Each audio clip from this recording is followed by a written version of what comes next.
Matagal na ako sa abroad, bakit na wala akong ipon? Diyos ko. Yun di Ponggol, may nag-message kasi sa akin, manghiram ng pira.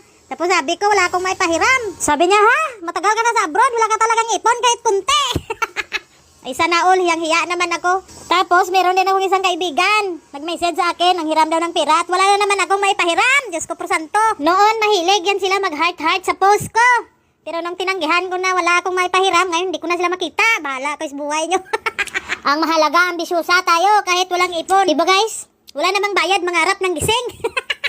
Ang expectation kasi ng iba, abroad kami, hayahay ang buhay at maraming pira. Pero ang totoo niyan, ang sahod namin dito sa abroad, sakto lang, minsan kulang pa. O diba? Expectation versus reality. Realidad sang kabuhi.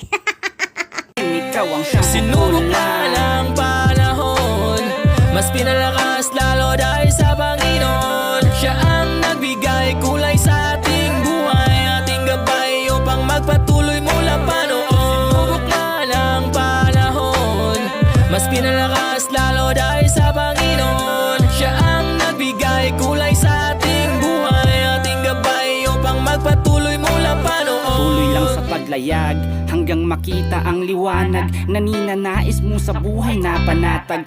Kahit san ka man dalhin ng alon, sabay sa agos ng